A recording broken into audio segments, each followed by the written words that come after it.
Hey guys, thanks for watching. It's been about 2 weeks since the last time I posted a video on YouTube. I haven't been doing a whole lot of fishing, but I got a parcel in today, and I've got two new swim baits that I want to show you, and that we're going to test one of them tomorrow. And hopefully I can set up a nice little video of how this particular lure works. Now, I did get two swim baits.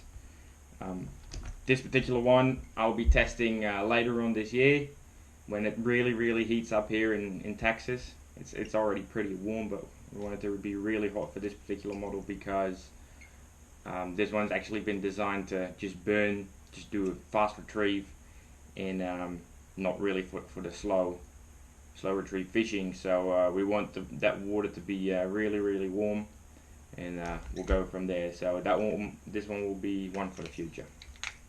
Put that aside. It's an awesome looking bait. I have to show you real quick. All hand carved, all wood.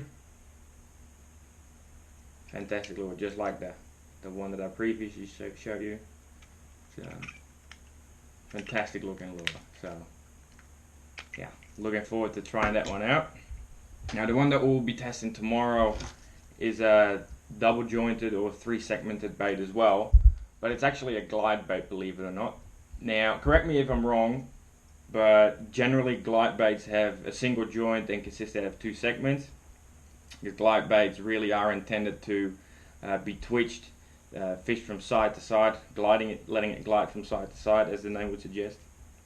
And the reason why they're usually not double jointed or consist out of 3 segments is simply because it's very hard to control a lure that has 2 joints or 3 segments. Now the reason why I actually asked, and the lure maker actually thought it was a great idea as well to do one, is because with glide baits, I've noticed it over time, and you might be of a completely different opinion. That's all up to you. But we noticed over time that quite often those glide baits are not inhaled. If you would look at, for say, fishing a big Huddleston, quite often those fish completely inhale that lure. Whereas a glide bait like a Megabass Ice Slide, that would be of a similar size. I've never seen a fish actually inhale that lure. They ram it really hard. They're always hooked on the outside of the mouth. 9 out of 10 times. I've never seen a picture of where it actually inhaled the lure. Now this might have something to do with how you fish the lure, how it swims, and that it's harder for the fish to accurately hit it. But I've fished with those lures myself as well, and the way that they attack a glide bait is completely different than for say a Huddleston or a regular double jointed swim bait.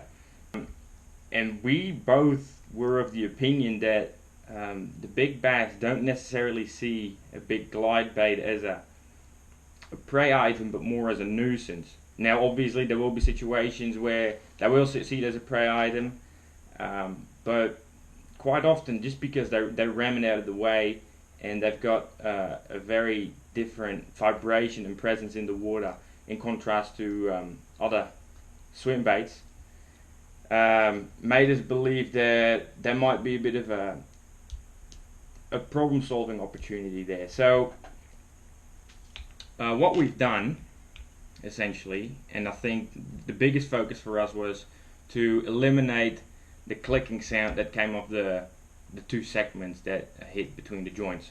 So this particular noise or vibration, if you will, between 2 segments might really deter big fish from committing to biting a lure. You sometimes hear about anglers talking about how you have to snap the lure. Every time I've snapped a lure and I've seen the bass chase it, it was spooked immediately. I've never actually gotten a bite of snapping a big swim bait in front of a big bass, ever. So that one went out of the window for me real quick. So obviously what we wanted to do is eliminate the noise or the vibration or the pressure that comes off the 2 joints clicking together. Now obviously there's a couple of things to be taken into consideration. The material that's between the joints that actually clicks, the position where the joint is, how much pressure does it put on there, the noise that comes off it. So other lure manufacturers have done it together. I think there's a brand called Basara. I'll double check if that's the actual name, who have put silencers in the joints, and I think they're like a silicone drop or a rubber drop in between the joints, so that actually silences the joints from hitting together. Swimbait makes little pads that you can put between the joints, so it actually silences the joints clicking. But we wanted to look at positioning of the joints, and so what we've done is, first of all, created a super tight joint that doesn't have a whole lot of movement. That's the first head joint. As you can see, there's not an awful lot of movement in there. Right, so that's the first one. And the second joint is actually positioned all the way at the back, as you can see. And this has been designed in this way just so that the first knock of the joint is fully taken on by the first joint, and there's not so much pressure on the second one.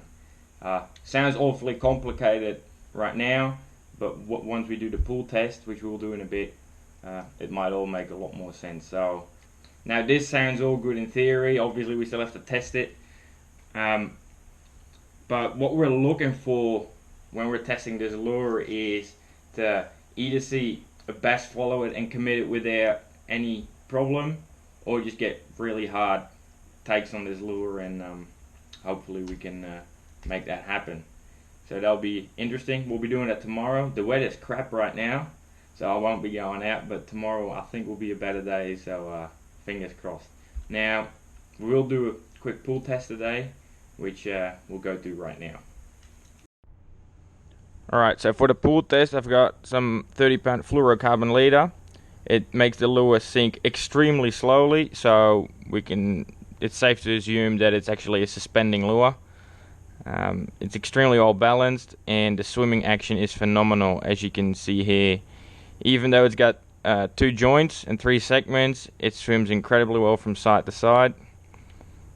The first joint, the head joint, has minimal movement in it, but it really helps initiate the side-to-side action. So phenomenal action, so hopefully we can get some fish on it tomorrow.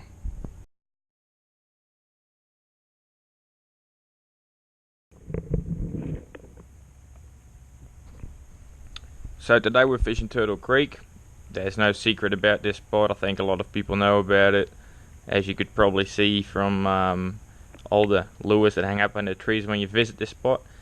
Now, I think the main source of food for the bass in this particular place is the wide variety of sunfish species that is available to them.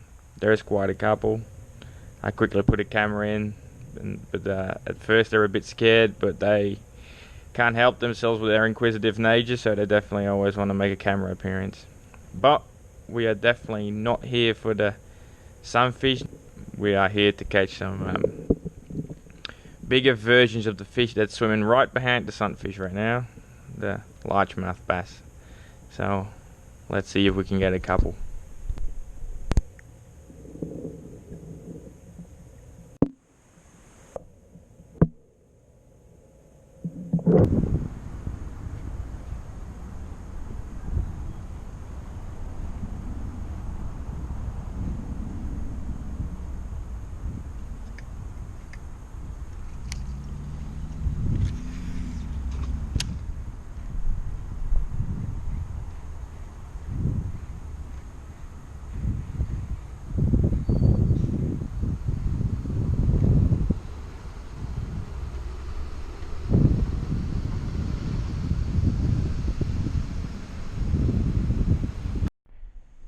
Now I'll be doing a fair bit of narrating for this video because the audio kinda messed up on this one. This was the first fish of the day. There's a little male. Definitely hit the lure not out of hunger, but just out of sheer aggressiveness towards any other fish that came towards his fry. There was a little ball of fry that he was protecting. I didn't actually see the fish. I didn't think that the fry at the time was juvenile bass, but he came out of nowhere. He must have been sitting real close, so yeah. Not exactly what we're looking for. We're looking for a bigger fish that is determined to hit the lure out of perception of it being a prey item. So I mean, it counts, but not exactly the result that we're looking for yet.